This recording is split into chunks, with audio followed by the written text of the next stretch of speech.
Hello and welcome to this video about Chat4Data, which is a free Chrome extension that can be used to extract data from any web page. So it's not longer needed to use very complex tools to scrape data, but you can immediately prompt this tool to send it to your own spreadsheet. For example, if you want to see how competitors have adjusted their pricing over time, you can use this tool to check over time and just export that data to your spreadsheet so you can keep track of what's happening.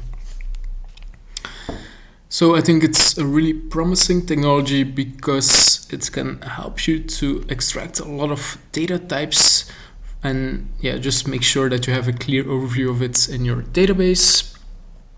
And this can be used for anything from sales to marketing to competitor intelligence.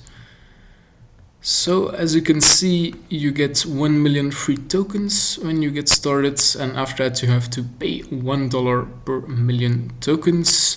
If you extract a lot of data, you might have to purchase quite a lot of tokens, but obviously you can give it a free try and see if it's something for you or not.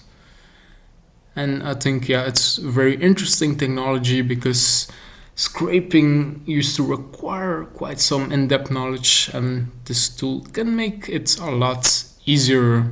So thank you for watching this video, subscribe for more, and have a great day ahead.